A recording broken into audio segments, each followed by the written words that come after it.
Tapi kalau aku pun nanya secara pribadi untuk Mbak Vena, perasaan Mbak Vena tuh gimana sih ngelihat Ferry Irawan, suami ya, masih suami statusnya, dulu begitu mesra sekali, datang ke sini begitu mesra sekali. Kemudian sang suami melakukan KDRT, tapi ketika Mbak Vena melihat Ferry Irawan disorot kamera menggunakan rompi berwarna orange, duduk di kursi pesakitan, harus menghadapi sidang demi sidang. Apa dalam pikiran Vena Melinda ketika melihat gambaran atau tayangan seperti itu? Karena bagaimanapun juga statusnya masih suami ya, suami istri. Kalau mau ditanya perasaan, kalau bisa mengulang waktu, aku pasti pengen kita kayak dulu aja gitu. Karena nggak ada satu orang pun, apalagi perempuan ya, seumur aku 50 tahun menikah terus untuk gagal tuh nggak ada. Betul. Dan peganganku pada saat itu karena Ferry selalu bilang kita sama-sama hijrah di jalan Allah, kita menikah karena Allah. Jadi konsep rumah tangganya adalah sakinah, mawadah, warohmah. Jadi nggak pernah kepikir yang namanya KDRT. Pasti. Nggak mungkin. Gitu. Pasti. Jadi kalau tiba-tiba terjadi seperti ini, kalau aku menyesali, wah ini kan kesalahan karena aku terlalu cepat menerima dia jadi suami. Karena aku nggak dengerin si A, si B, si C, pasti aku nggak akan seperti ini tampilannya. Betul. Pasti aku mungkin akan kepikiran terus. Depresi, dan akhirnya yang rugi adalah terutama anak-anakku ya, Feral, Atala, Fania, karena mereka tuh sudah dikasih amanah. Maksudnya mereka tuh amanah aku gitu.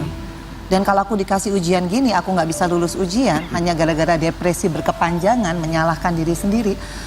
Terus nasib anak-anakku gimana? Mereka butuh aku kan. Jadi kesimpulannya, andai Ferry jujur pada saat aku berdarah di hotel itu di Kediri tanggal 8 Januari, aku selalu bilang aku nggak akan pernah melaporkan suamiku kepada polisi. Ada rasa iba melihat Ferry menggunakan rompi orange duduk di kursi pesakitan?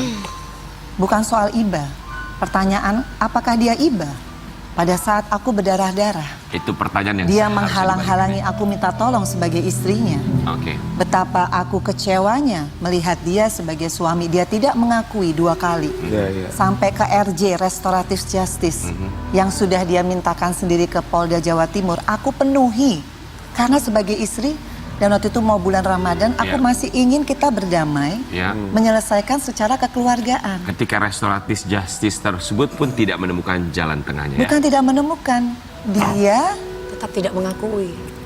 Kalau saya ucapkan di sini, jujur ini sebenarnya bukan ranahnya ya. Tapi kalau dia tidak menggunakan dan memanfaatkan Restoratif Justice itu, artinya kan persidangan jalan lagi. Padahal sebenarnya itu terakhir cara dia untuk bisa damai. Kita bisa damai. Ya, padahal Restoratif Justice itu adalah yang dikedepankan oleh pemerintah untuk saat ini ya.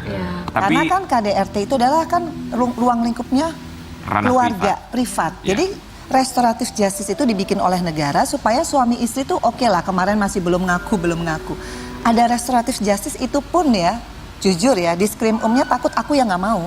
Dan aku sudah mau tapi dia tidak menggunakan. Malahan besoknya aku dibilang aku mengintimidasi.